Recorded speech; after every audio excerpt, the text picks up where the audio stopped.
Hürmetli vatandaşım, hem de tümenki leksiyemizge dikkat kılın. Endi bu leksiya degende Xitoyning bir tadqiqotchisi yozgan maqola yoki hozirgi Jungo bilan G'arb dunyosining o'rtasidagi munosabatlar to'g'risida bergan bahosi ekan. G'arb dunyosi buningda so'zlagan so'zlar bo'yicha biz Jungoga shunday qilamiz degan gapni og'izdan chiqargani yo'q. Hozirgacha matbuot to'rbetlari bunday gap yo'q. Lekin bu Xitoy o'zi shunday his qildimi bu tadqiqotchi yoki boshqa Xitoyning odati bo'yicha tuhmat qilish xarakteridami yoki hozirgi Jungo va G'arb dunyosining o'rtasidagi munosabatni to'g'ri tahlil qildimi? Vatandoshlarning buni tahlil qilib beqishni umid qilaman. Mavzu bundoq. Amerika Jungo savdo urushi geopolitik siyosatga qaytib keldi. Mavzuda xabar 3-oyning 23-kuni Vanvetor bitid e'lon qilindi. Xabar bundoq boshlandi. Beijing vaqti haftaning 5-kuni, ya'ni 22-kuni saharda Amerika Qo'shma Shtatlarining prezidenti Trump Jungoga qaratilgan iqtisod tajovuzchi huquqliq prezident eslatmasiga imzo qo'ydi. Jungoning po'lat o'mir mahsulotlari, alyumin birikmalari, aqliy mulk huquqi jihatlarda qilgan qiliqlariga, Jungoning shu xildagi Amerikaga eksport qilgan tovarlarga 50 milyon dollarlık, bir sanda 60 milyon dolar, 60 milyar. Geçirinler. 50 milyar depte ise 60 milyar dolarlık tam o yüzden bece koydu kaldı. O şaştı bir vakitte Jungo'nun Amerika'ya meblağ selişini çekleydi kaldı. Cekar. Arkadalı Jungo hem kattı cevap kaytırdı. Jungo'nun Amerika turistlik başelçixanası Amerika'nın 201 maddeге asaslanıp tekşürüşünün neticesi karta birinci vakitte bayanat ilan kılıp munda ko'rsatdi. Eğer Amerika taraf tersalık kılıp savdo urushi qiladigan bo'lsa, biz oxirigacha jon tikib elishimiz. Jungo savdo ministrligi ham shunday mazmunda bayonot e'lon qildi. Bugun tushdan keyin Tashqi ishlar ministrligi javob qaytirib, Amerika'da alakadar erbapla vaziyetini hata milçerlep, kopallık kıldı. Yani Jungo'nun Tashqi ishlar ministrligi cevap qaytırıp, mındaktır. Amerika'da alakadar erbapla vaziyetini hata milçerlep, kopallık kıldı. Biz hem ahırgıça can tikip elişimiz. Zığırını görüp davızda taşlip etmeydi. Amerika taraf, Amerika Jungo savdo o'zaro manfaat yetkazishning xarakteri ve mahiyatiga sal qarab 301 madde bo'yicha qasddan tekshirishni yo'lga qo'ydi. Norozi bo'ldik. Bu qiliqlarga qat'iy qarshi turamiz. Amerika tarafning bunday qilganligi o'z putiga o'zi palti chapqanlikdir. Amerika shirkatlari va Amerika fuqarolarining manfaatiga ziyon solganlikdir. Xalqaro savdo tartiblariga va dunyoning iqtisodiy muqimligiga ta'sir yetkazganlikdir.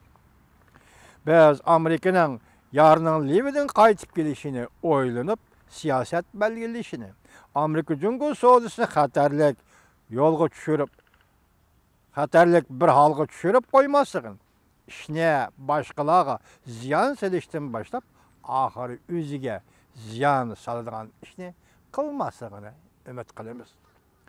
Vaziyetning og'irligi o'zidan o'ziga ma'lumdir.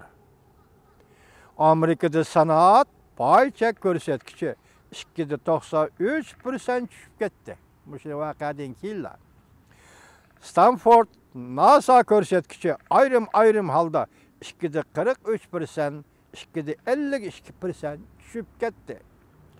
Ciddi vaziyetning ta'siriga uchrab, bugun Shanxayda pay chek ko'rsatkichi 4% tushib ketdi.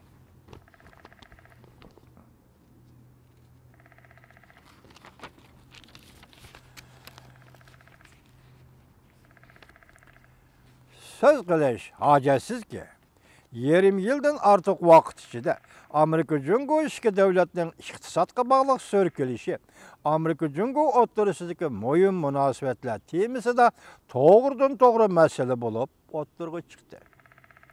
Shundaq matbuotlar va professor olimlar yuqori darajada ko'ngil bo'ladigan masala bo'lib o'tirg'i chiqdi.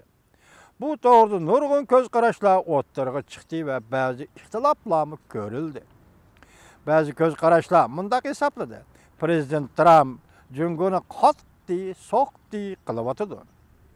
O'ttir mazgillik saylamga vaziyat yaratyotidi. Deyse, yana bir qism umidsiz kishilar mundaq hisobladi.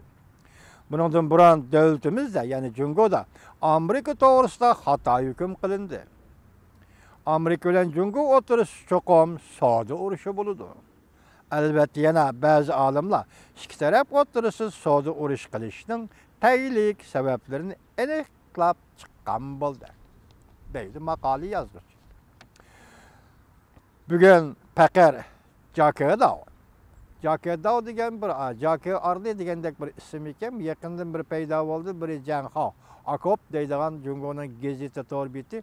İkincisi bu Jakadao, bu gazet bu torbetlari hadab Amerikaga hujum qildigan torbetlari.